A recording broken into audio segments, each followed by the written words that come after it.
جب اللہ کے نبی حضور صلی اللہ علیہ وسلم کی عمر 15 سال یا 18 سال کے درمیانی حصے میں تھی تو یہ زندگی کا وہ حصہ ہے عزیزان ملت جس کو جوانی کا حصہ کہا جاتا ہے۔ یہ وہ حصہ ہے جہاں ہمارے دوست بچے ویڈیو گیمز میں لگے ہیں،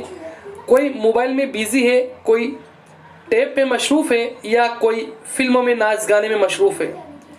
ایسے نوجوان جن کو اس عمر میں پرواہ نہیں، لیکن اللہ کے نبی حضور صلی اللہ علیہ وسلم کا مزاج تھا۔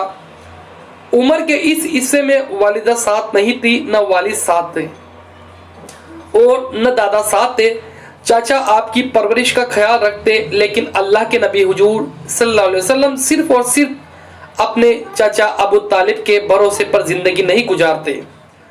وہ اللہ سبحانہ تعالیٰ پر توکل رکھ کر زندگی گزارتے۔ وہ اپنے آپ کو اپنے چچا کا محتاج نہیں بنانا چاہتے تھے۔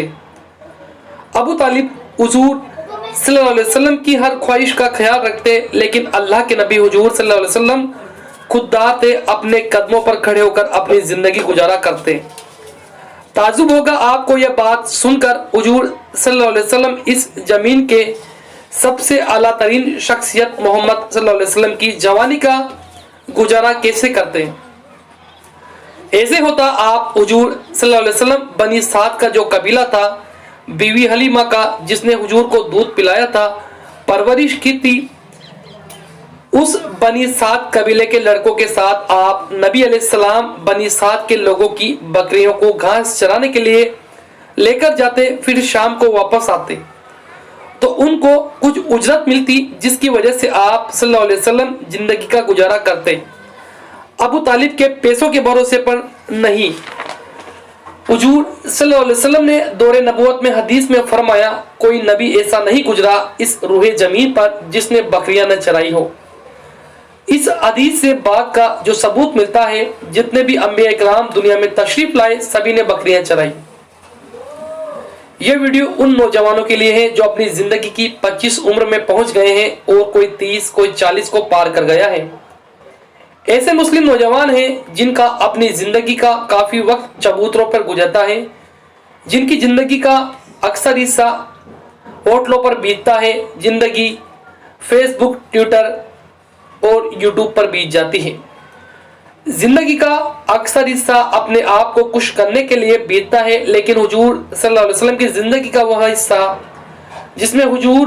خودداری کا ثبوت دنیا کے سامنے دیتے ہوئے خود بکریاں چرائی اور اجرت کما کر اپنی زندگی کا گزارا کیا، وہ ایسے نوجوان ہمارے معاشرے میں ہیں جو ہندوستان میں کام ہی نہیں کرنا چاہتے۔ ان سے جب پوچھا جاتا ہے آپ نوکری کیوں نہیں کرتے، آپ جاب کیوں نہیں کرتے، جواب ملتا ہے میں باہر جانے کے انتظار میں ہوں، میں دوسرے ملک کے ویزے کے انتظار میں ہوں،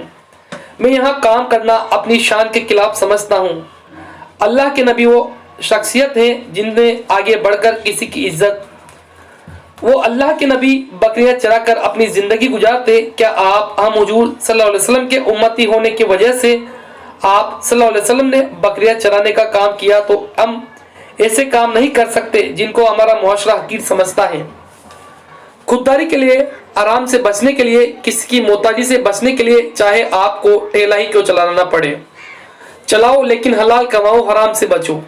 لیکن آج ہمارے نوجوان ایسے ہیں، عزیزان ملت اپنی گٹکا سگریٹ کے خرچے اپنی بہن کی کمائی سے کرتے ہیں، جو اپنے پان جردے کے اپنی بہن کی کمائی سے کرتے ہیں، جو کسی اسکول میں کم پیسوں میں بچوں کو پڑھاتی ہے، اس کی تنخواہ سے اپنے سگریٹ کے چھلے اڑاتے ہیں، اپنی جیب خرچ کرتے ہیں، اس کی تنخواہ سے اپنے موبائل کا انٹرنیٹ کا ریچارج کرواتے ہیں، پھر حرام چیزیں انٹرنیٹ پر دیکھتے ہیں، یعنی اس کی حلال کی کمائی حرام میں اڑائی جا رہی ہے۔ نوجوانوں، ہم نبی صلی اللہ علیہ وسلم کی امت ہیں، ہمارے آپ نبی کریم بکریاں چراتے،